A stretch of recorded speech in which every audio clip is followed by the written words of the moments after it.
بھائی نے کویسچن کیا تھا کہ احکام شریعت کا مطلب کیا ہے۔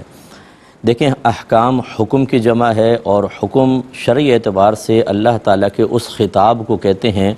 جو مکلفین کی طرف متوجہ ہوتا ہے۔ خطاب مینس کلام، اور مکلف کہتے ہیں عاقل بالغ کو۔ تو عاقل بالغ مسلمان کی طرف جو اللہ تعالیٰ کا کلام متوجہ ہوتا ہے، اور کس طرح متوجہ ہوتا ہے، یعنی اس کلام میں یہ موجود ہوتا ہے یہ کام کرو یا یہ کام نہ کرو۔ جس کے کرنے کا حکم ہے وہ امر کہلاتا ہے، جس سے منع کیا گیا اس کو نہی کہتے ہیں، اور ان کی جمع اوامر اور نواہی۔ تو اس کا مطلب ہے کہ ایسا اللہ کا کلام جو اوامر اور نواہی پر مشتمل ہو، ہمیں اس سے اللہ تعالیٰ نے خطاب گویا کہ فرمایا، اسے حکم کہتے ہیں، اور اس کی جمع احکام ہے۔ اور شریعت اس تھیوری کا نام ہے جو رحمت کونین صلی اللہ علیہ وسلم اللہ تعالیٰ کی جانب سے لے کر آئے۔ وہ قرآن کی جسے تھیوری ہے اسے بھی شریعت کہیں گے، نبی کریم صلی اللہ علیہ وسلم کے فرامین ہیں وہ بھی شریعت ہے، صحابہ کرام کے وہ اقوال و افعال جو قرآن و حدیث کی توضیح تشریح کے اندر کے لیے استعمال ہوں گے وہ سب شریعت میں شامل ہوں گے۔ اس کے علاوہ قیامت تک کے وہ علماء کرام جو مجتہدانہ صلاحیتیں رکھتے ہیں، جن کو اولی الامر منکم کہتے ہیں، وہ اگر قرآن و حدیث کی روشنی میں ضرورت زمانہ کے اعتبار سے، حالات زمانہ کے اعتبار سے کوئی حکم بیان کریں گے، اسے بھی شریعت کہا جائے گا، کیونکہ اللہ تعالیٰ نے واضح فرمایا یا ایھا الذین آمنوا اطیعوا اللہ واطیعوا الرسول واولی الامر منکم۔ اللہ کی اطاعت کرو، اس کے رسول کی اطاعت کرو، ان لوگوں کا حکم مانو جو تم میں حکم والے ہیں۔ اور حکم والے سے مراد ایک یہی تفسیر ہے کہ اس سے مراد وہ علماء مفتیان کرام ہیں جو لوگوں کو دین سکھاتے ہیں، ان کی تربیت کرتے ہیں، انہیں شرعی احکام بتاتے ہیں۔ جب یہ اللہ کا حکم ہو گیا، اس کا مطلب ہے کہ جب اولی الامر منکم کوئی حکم بیان فرمائیں گے تو وہ پھر اللہ تعالیٰ کا ہی حکم بن جائے گا، اور یہ عین شریعت ہوگا، بشرطے کہ وہ صحیح العقیدہ ہوں، صحیح علم والے ہوں، اور اتباع نفس نہ کرتے ہوں۔ یہ تمام قیودات تو اپنے مقام پر ہیں۔ اس کا مطلب ہے جب اللہ نے اطیعوا اللہ فرمایا، قرآن کی طرف اشارہ ہے، اطیعوا الرسول حدیث کی طرف اشارہ ہے، پھر جب اولی الامر منکم فرمایا تو اس سے واضح اشارہ ہوا کہ ہر چیز کا ثبوت آپ کو قرآن و حدیث سے مل جائے ضروری نہیں ہے۔ تغیر زمانہ کے اعتبار سے نئے نئے مسائل آتے رہیں گے، پرانے بہت سارے مسائل ایسے ہوں گے جن میں تبدیلی کی گنجائش ہے، جیسے رحمت کونین صلی اللہ علیہ وسلم نے عورتوں کو مسجد میں آنے کی اجازت مرحمت فرمائی، وہ آ کے نماز پڑھتی تھیں، صدیق اکبر رضی اللہ تعالیٰ عنہ کے دور میں بھی ایسا ہوتا رہا، لیکن عمر فاروق رضی اللہ تعالیٰ عنہ نے اپنے زمانے کے ماحول کو دیکھ کر منع فرما دیا، اور جب عورتوں نے جا کے سیدہ عائشہ صدیقہ رضی اللہ تعالیٰ عنہ سے اس کی فریاد کی تو آپ نے یہی فرمایا کہ اگر میرے سرتاج صلی اللہ علیہ وسلم اس وقت دنیا میں جلوہ افروز ہوتے، یعنی ظاہری اعتبار سے، اور عورتوں جس طرح عورتیں زینت کر کے باہر نکل رہی ہیں آپ انہیں ملاحظہ کرتے تو آپ بھی انہیں مسجد میں آنے سے روک دیتے۔ گویا کہ بظاہر قول نبی کی مخالفت سی نظر آتی ہے، لیکن ایسا نہیں ہے، بلکہ یہ حقیقتاً مزاج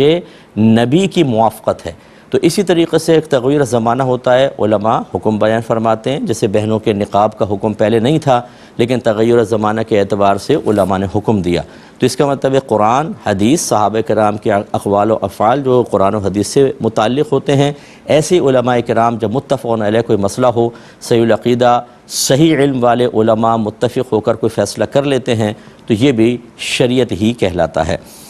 ایک انہوں نے پوچھا کہ جس دعا کا ترجمہ معلوم نہ ہو وہ قبول نہیں ہوتی، کیا یہ کہنا صحیح ہے؟ نہیں، بالکل کہنا صحیح نہیں ہے، کیونکہ آپ جب دعا کر رہے ہیں تو آپ کو وہ دعا نہیں سمجھنی، اللہ تعالیٰ کی بارگاہ میں کر رہے ہیں، اور اللہ تبارک و تعالیٰ مطلب وسیع علم رکھتا ہے، ہر چیز کا علم اس کے پاس ہے، تو کیا وہ ترجمہ جانتا ہے کہ نہیں جانتا یہ دیکھا جائے گا۔ تو اللہ تعالیٰ تو وسیع علم رکھتا ہے، سب اس کو معلوم ہے۔ اس کا مطلب یہ ہے، بہتر یہ ہوتا ہے، ہم بھی یہ کہتے ہیں کہ آپ جب دعا کریں تو کچھ اثرات آپ کی طرف بھی متوجہ ہوتے ہیں، ان کے وہ ترجمے کے بغیر نہیں ہو سکتے۔ جیسے آپ آئینہ دیکھ کر کہیں اللہم حسنت خلقی فحسن خلقی، اے اللہ تو نے میرے ظاہر کو خوبصورت بنایا، میرے اخلاق کو بھی خوبصورت کر دے۔ اب آپ کو ترجمہ آتا نہیں ہے تو اس کا کیا اثر آپ کے اوپر ہوگا کہ آپ خود جب آدمی اس طرح کی دعا کرے تو ایک دفعہ تو سوچتا ہے نا کہ یار اخلاق میرے اتنے برے ہیں، میں ہمیشہ دعا کرتا ہوں آئینہ دیکھ کر تو اچھا کر لوں، اس سے یہ ہوتا ہے۔ لیکن اللہ کی بارگاہ میں مقبولیت کے لیے ترجمہ ضروری نہیں، تو لہٰذا اگر کوئی منقول دعائیں ہیں نبی کریم کی طرف سے، صحابہ کرام یا اولیاء اعظام کی طرف سے بعض دعائیں ہوتی ہیں، اگر مستند ذرائع سے ہوں تو پھر آپ دعا کر رہے ہیں اور اس کا ترجمہ نہیں آ رہا، تب بھی قبولیت کے بارے میں کوئی شبہ نہیں ہو سکتا کہ اللہ چاہے تو بالکل قبول فرمائے گا، چاہے تو رد فرمائے۔ تو یہ تو اللہ کی مشیت پر ہوتا ہے، خیر قبول اور رد تو کہ اگر آپ کو ترجمہ آتا ہے تب بھی کیا ضروری ہے کہ اللہ قبول فرما لے گا؟ اس کی مرضی ہے، قبول کرے رد کرے۔ لیکن اگر آپ کو ترجمہ نہیں آتا تو اس سے قبولیت یا عدم قبولیت کا کوئی تعلق نہیں ہے۔ ایک بھائی نے پوچھا کہ آمین کا کیا مطلب ہوتا ہے؟ دیکھیں آمین کا مطلب ہوتا ہے استجب۔ استجب کا مطلب اے اللہ تو اس کو قبول فرما لے۔ تو جب کوئی دعا کر رہا ہو تو جیسے امام صاحب دعا کر رہے ہیں ہم کہتے ہیں آمین، تو ہم اصل میں اللہ کی بارگاہ میں عرض کر رہے ہیں کہ اللہ تعالیٰ امام صاحب نے جو دعا کی اس کو اپنی بارگاہ میں قبول فرما لے۔ لیکن انہوں نے پوچھا ہے کہ دعا کے شروع اور آخر میں کہتے ہیں کہ درود پاک پڑھیں، اس کا کیا مطلب ہے اور یہ کیوں پڑھا جاتا ہے؟ دیکھیں بعض روایات میں ایسا ہے کہ جس دعا کے شروع اور آخر میں درود نہ پڑھا جائے وہ زمین و آسمان کے درمیان معلق رہتی ہے، یعنی قبول نہیں ہوتی۔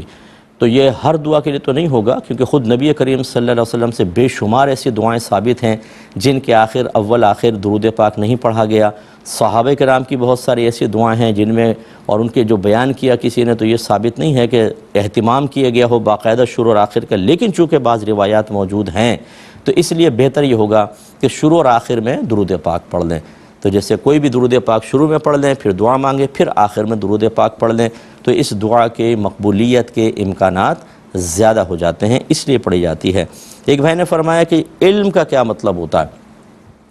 دیکھیں اس کا لغوی معنی تو ہے ما بہل انکشاف، کہ علم ایک ایسا آلہ ہے جس کے ذریعے انکشاف ہوتا ہے۔ انکشاف معنی کھلنا،